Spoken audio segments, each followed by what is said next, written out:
Hello and welcome to Math Lessons with Linda. Today's topic is another in kind of a series of videos I've been doing on systems of equations.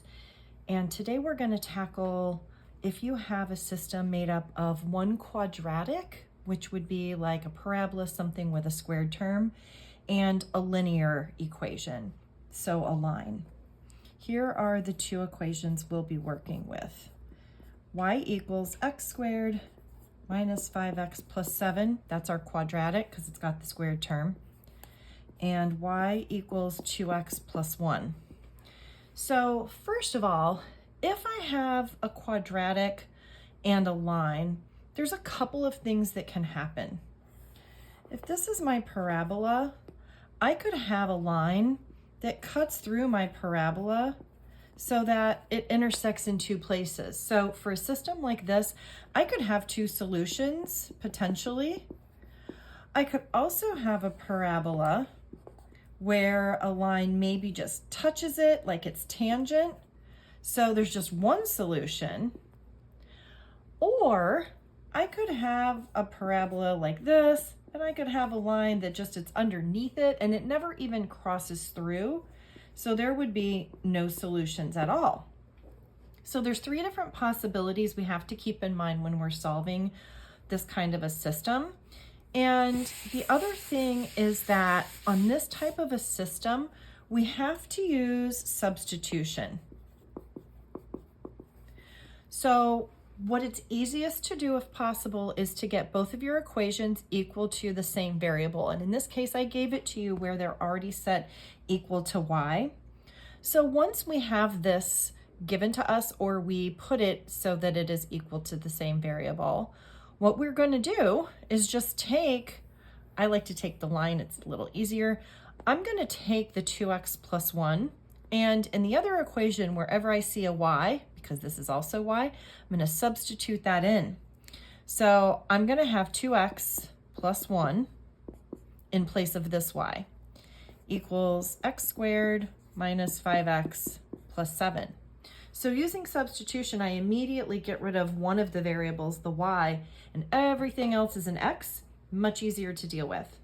So since it is a quadratic, that tells me I'm either going to have to factor this or use the quadratic formula, something like that, so that I can solve for x. The first thing I think I'm going to do is I'm going to set it equal to 0. So I'm going to subtract 2x from both sides, so this will cancel.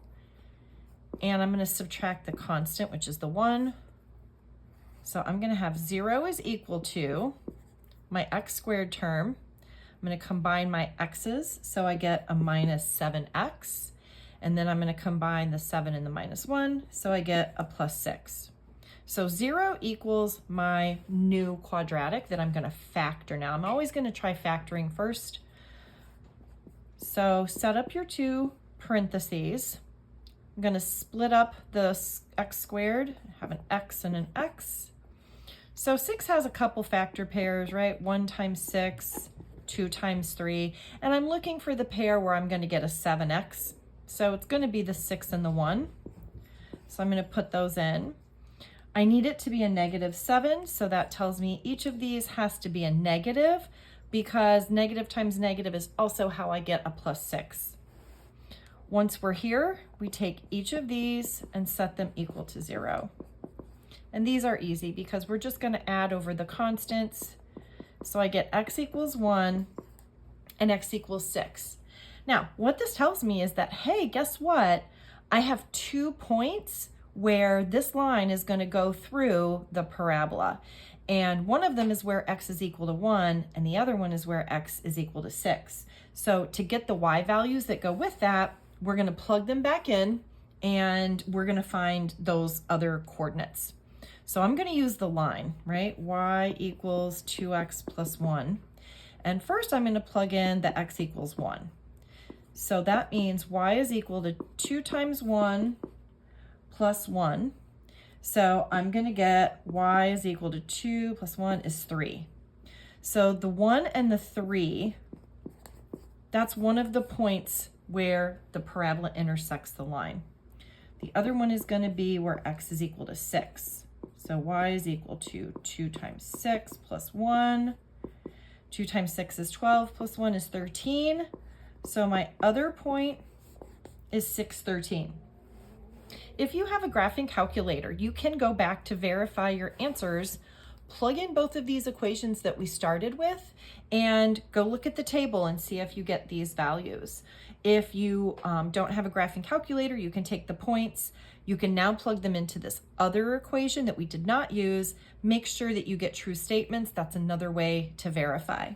So this is one example of how you can solve a linear quadratic system of equations.